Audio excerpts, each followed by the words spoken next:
বিসমিল্লাহির রহমানির রহিম। আসসালামু আলাইকুম ওয়া রাহমাতুল্লাহি ওয়া বারাকাতুহু। দেশ এবং দেশের বাহির থেকে যারা আমার লাইভটি দেখছেন, আমার ফেসবুক ফলোয়াররা, সকলকে আন্তরিক মোবারকবাদ। আমি লাইভে আসছি আমার মেজো বোনের ছেলে, অর্থাৎ আমার ভাগ্নে, মেজো বোনের ছোট ছেলে মোহাম্মদ তাজউদ্দিন আহমেদ। তিনি হেফজ শেষ করছেন। আজকে হেফজ সমাপ্তির শেষ ছাপা সবক প্রদান করবেন। সকলে তার জন্য দোয়া করবেন। আল্লাহ সুবহানাহু ওয়া তাআলা যেন তাকে দ্বীনের জন্য কবুল করেন, একজন হক্কানি আলেম হিসেবে কবুল করেন, ইসলামের জন্য কবুল করেন। তার দ্বারা যেন এই জাতির উপকার হয়। আল্লাহ তাআলা যেন তাকে হায়াতে তয়্যিবা দান করেন। এখন তিনি তার পবিত্র জবান থেকে কোরআনুল কারীমের শেষ সবক প্রদান করবেন।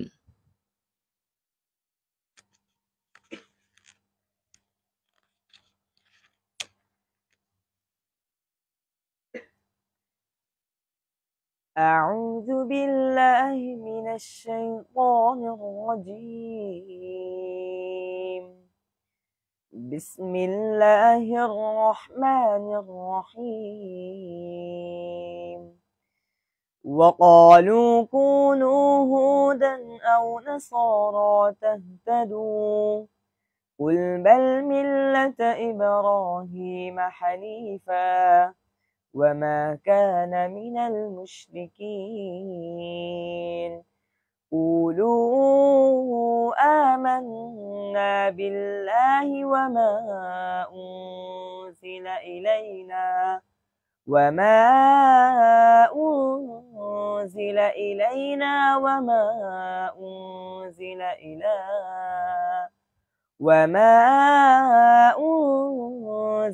إلى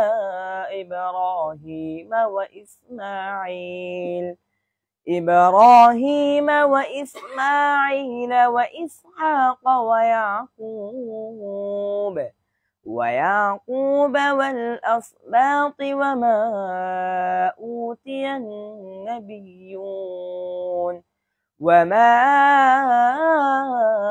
أوتي موسى وعيسى وما أوتي النبيون من ربهم لا نفرق بين أحد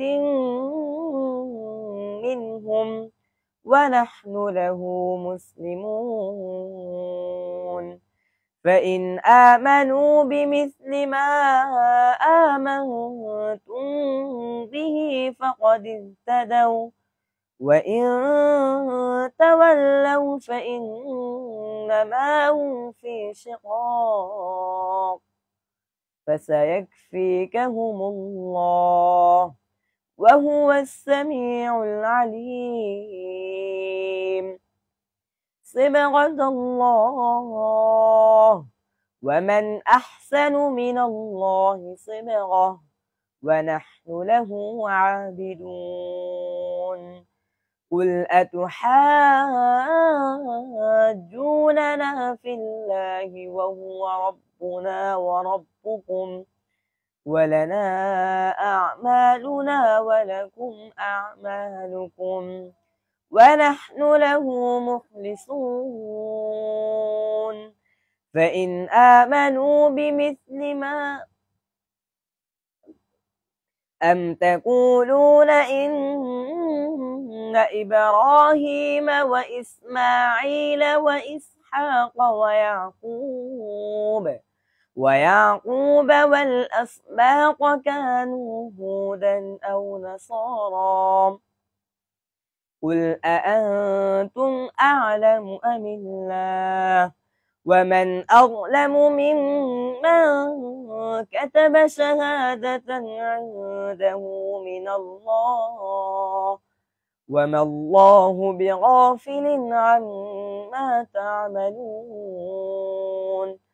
تلك أمة قد خلت لها ما كسبت ولكم ما كسبتم ولا تسألون عما كانوا يعملون صدق الله مولانا العظيم মাশাআল্লাহ, বারাকাল্লাহু ফি হায়াতি। আল্লাহ তাআলা আমার এই ভাগ্নেটার কণ্ঠে কোরআনুল কারীমের শেষ সবক পড়া এবং আমাদেরকে শোনার তৌফিক দান করেছেন। সকলে তার জন্য দোয়া করবেন। আল্লাহ তাআলা যেন বিশ্ব নন্দিত আলেম হিসেবে কবুল করেন, ইসলামের জন্য কবুল করেন। আর একটা বিষয় না বললেই নয়, সেটি হচ্ছে আল্লাহ সুবহানাহু তাআলা কোরআনুল কারীমকে নাজিল করলেন। আল্লাহ তাআলা এই কোরআনের আমানত বহন করতে আসমানকে বলেছিলেন, জমিনকে বলেছিলেন, ইন্না আরাদনাল আমানাতা আলাস সামাওয়াতি ওয়াল আরদি ওয়াল জিবাল ফাআবাইনা আন ইয়াহমিলনাহা ওয়া আশফাকনা মিনহা ওয়া হামালাহাল ইনসান। আল্লাহ তাআলা আসমানকে বলেছিলেন, আসমান কোরআনের আমানত গ্রহণ করো। জমিনকে বলেছিল, জমিন কোরআনের আমানত গ্রহণ করো। আসমান এবং জমিন, পাহাড় পর্বতেরা কেউই কোরআনের আমানত গ্রহণ করতে সক্ষম হলো না। আল্লাহ সুবহানাহু তাআলা পয়গম্বর আরবি জনাবে মুহাম্মদুর রাসূলুল্লাহ সাল্লাল্লাহু আলাইহি ওয়াসাল্লামকে হেরা পর্বতে নিলেন। আল্লাহর হাবিব জনাবে মুহাম্মদুর রাসূলুল্লাহ সাল্লাল্লাহু আলাইহি ওয়াসাল্লামকে হেরা পর্বতে নিয়ে কোরআনুল কারীমের আমানত সূরা আলাকের 5টি আয়াত মুহাম্মদুর রাসূলুল্লাহ সাল্লাল্লাহু আলাইহি ওয়াসাল্লামের উপর আল্লাহ পাক নাজিল করলেন। জিবরিল আমিন মুহাম্মদুর রাসূলুল্লাহকে সূরা আলাকের 5টি আয়াত দিয়ে জিবরিল আমিন নবুয়ত প্রাপ্তি করে দিলেন আল্লাহর হাবিব মুহাম্মদুর রাসূলুল্লাহকে। যেই কোরআন আসমান গ্রহণ করতে সক্ষম হলো না, যেই কোরআনুল কারীমের আমানত ভার বোঝা বহন জমিন গ্রহণ করতে সক্ষম হলো না, যেই কোরআনের আমানত পাহাড় পর্বতরা বলেছিল, আল্লাহ আমি পাহাড় পর্বত আমাদেরকে দিলে তোলার মতো উঠতে থাকবো, সেই কোরআন নবী মুহাম্মদুর রাসূলুল্লাহ সাল্লাল্লাহু আলাইহি ওয়াসাল্লামের উপরে আল্লাহ পাক দিয়ে, কোরআনের আমানত দিয়ে উম্মতের জন্য, নবীর উম্মতের জন্য কোরআনুল কারীমকে সহজ করে দিলেন। যার কারণে এই ছোট্ট ছোট্ট শিশু আজ এত সুন্দর তেলাওয়াত করে, এই ছোট্ট ছোট্ট শিশু 30 পারা কোরআনুল কারীম সিনার ভিতরে ধারণ করে, নচেত সম্ভব ছিল না। আল্লাহ পাক তৌফিক দিয়েছেন বিদায় সম্ভব হয়েছে। নবী মুহাম্মদুর রাসূলুল্লাহর উপরে এই কোরআনের ভার চাপিয়ে দিয়েছেন বিদায় আজ ছোট্ট ছোট্ট বাচ্চারা এই কোরআনের আমানতকে গ্রহণ করতে সক্ষম হয়। আল্লাহ তাআলা যেন আমাদের সকলকে, পরবর্তী প্রজন্ম যারা আসবে সকলকে কোরআনের হাফেজ হওয়ার, এবং যারা ছোট্ট ছোট্ট সোনামণি মেয়ে পড়ছন আর ছেলে পড়ছন যারাই হোক, কোরআনুল কারীমের হাফেজ এবং হাফেজা হওয়ার তৌফিক দান করেন, কোরআনের ধারক বাহক হওয়ার তৌফিক দান করেন।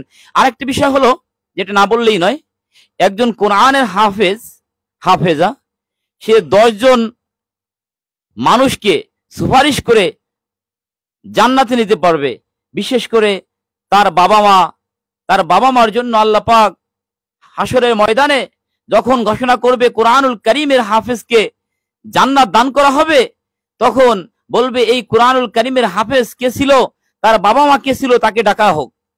তার বাবা মাকে ডাকা হবে, এই বাবা মাকে নূরের টুপি পরিধান করানো হবে, এবং প্রত্যেকটা আয়াতের বিনিময়ে তার বাবা মাকে ওরকম বিল্ডিং দান করবেন।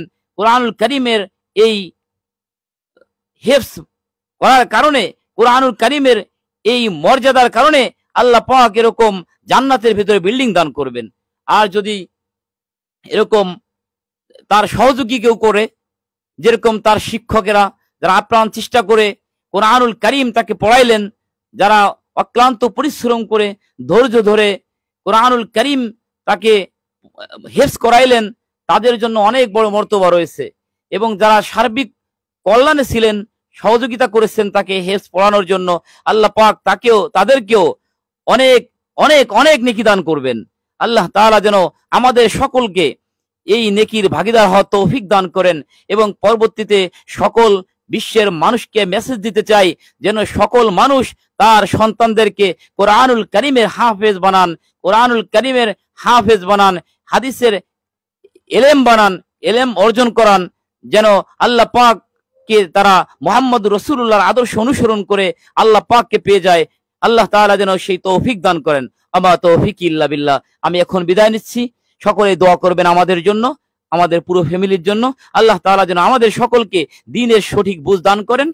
এবং আমার ভাগ্নিটাকে জন্য আবারও আপনাদের নিকট দোয়া কামনা করছি, আল্লাহ তাআলা যেন তাকে বিশ্ববিখ্যাত আলেম বানান এবং দ্বীনের দায়ী হিসেবে কবুল করেন। আসসালামু আলাইকুম ওয়া রাহমাতুল্লাহি ওয়া বারাকাতুহু।